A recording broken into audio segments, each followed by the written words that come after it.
Hello everyone, this is Moth here, and welcome back to yet another video of Breaking Outlast. This is going to be part 3 of the series, and this is basically a series where I showcase some facts and glitches, as well as speedrun strats, and much more. So hope you guys enjoy, and if you do then please be sure to subscribe, turn on the post notifications, and like the video.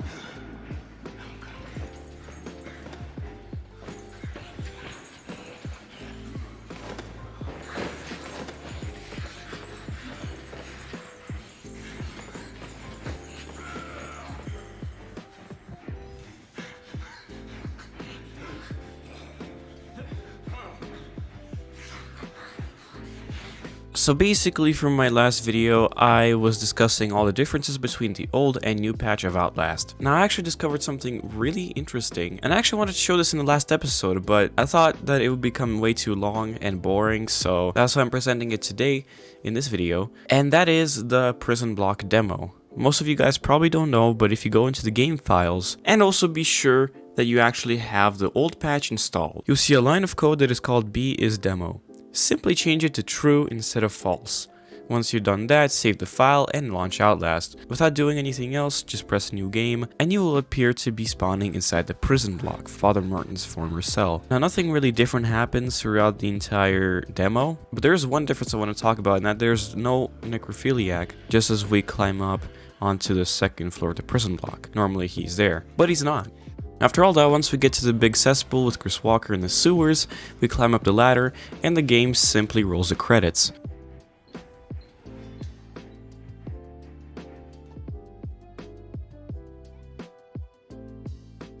Going back, I decided to fly with free cam, and discovered that a lot of the sewer and also part of the mail ward basin is loaded in, but nothing after that.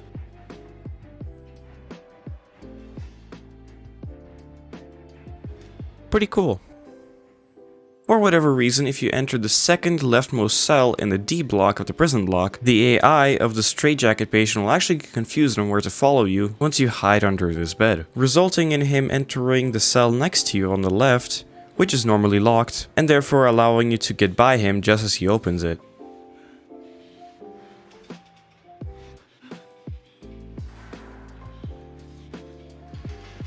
If you don't get out in time just as he opens it, you will be stuck inside with him, pretty awkwardly. Seeing as there's no other way out, you're gonna have to restart the game. Now this speedrun strat is normally referred to as the window skip, and it can be performed by climbing on top of this windowsill, then holding A and also S as you crouch, which will get you on top of another hitbox, then you can jump to the right, which will get you on top of another hitbox, and you keep doing so until you reach this wall. Simply continue to run, and then you will use W and A just as you jump. This will deload the level for a split second, making you clip right through the floors. And that's just not it. Remember how I said that you can wall ride just by using doors? Well, you can do the same just by vaulting. Next up, walk beside this cork board, press the spacebar, and your camera should clip through the wall, which will give the level a moment to deload, and you could take that opportunity to jump forward and left, making you appear in the basement. This saves so much time. Something weird happens when you try to look behind as you're running over a ledge.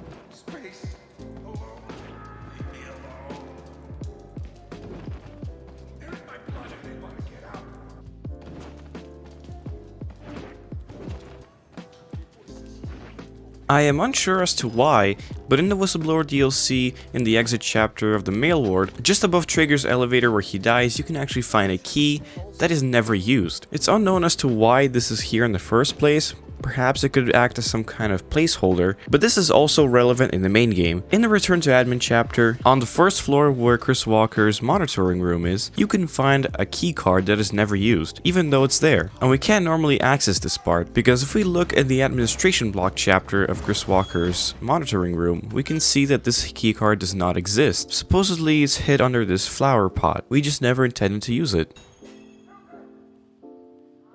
Similar to what we did in the beginning of this video, and also in the first video of Breaking Outlast, we're going to make 2 Chris Walkers. Now in order to do this, you need to jump on top of this hospital bed, jump on top of this windowsill, and you should go right through. From here you can turn on 2 valves without being disturbed by Chris Walker. Similar in the sewers, there's a specific trigger point that spawns Chris Walker as part of the script, therefore making 2. Now the 2 Chris Walkers are on the hunt for Miles. Glorious.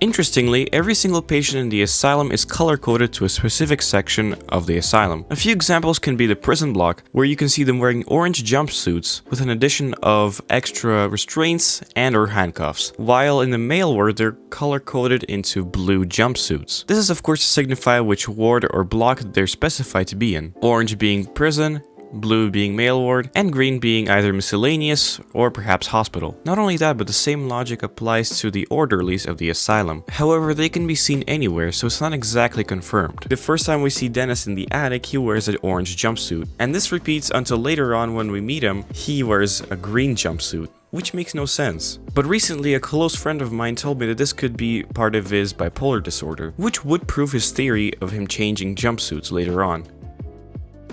In the beginning of the game, of the administration block chapter, we can see these vans parked outside the front of the asylum, and on them, they say Merks. But later in the Whistleblower DLC, when Waylon could hear an employee and a guard talking, they mention a Murk tactical team, supposedly the same one that we see out the front of the asylum. But when comparing both of the texts side by side, we can see that there's a clear misspell. To perform crouch running, you first must crawl onto a slope, and then once you're ready, you should press spacebar to jump forward. In some way, this will confuse the game by making you think that you're actually standing up, and therefore you can walk and run at the exact same speed. What the game doesn't take into account for is that even though we can run and walk, the animation of crouching still plays, which is why you can't crouch under things as seen here, since the game thinks that you're running or walking. And until you actually jump or crouch like normal, it will just make you stand up. The best place to see this in action is in the sewers.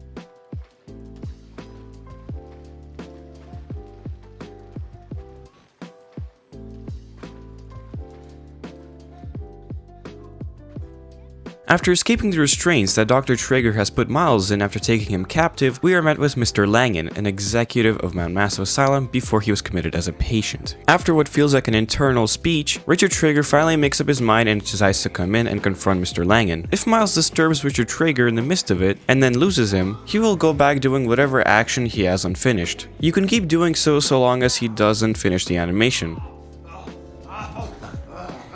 I see what's happening. You're bored. You want a little attention. Perfectly understandable. I'm here for you. I'll give you very special attention.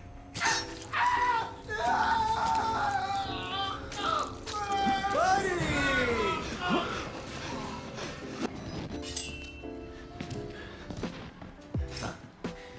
I'm here for you. I'll give you very special attention. Let me sell you the dream! I see what's happening here. Anyways, you get the point. And yeah, that's it for today's video, guys. If you enjoyed it, then why not subscribe as well as turn post notifications on and like the video. And with that, I present you guys the end of the video. Hope you all have a Merry Christmas and Happy New Year's. Goodbye.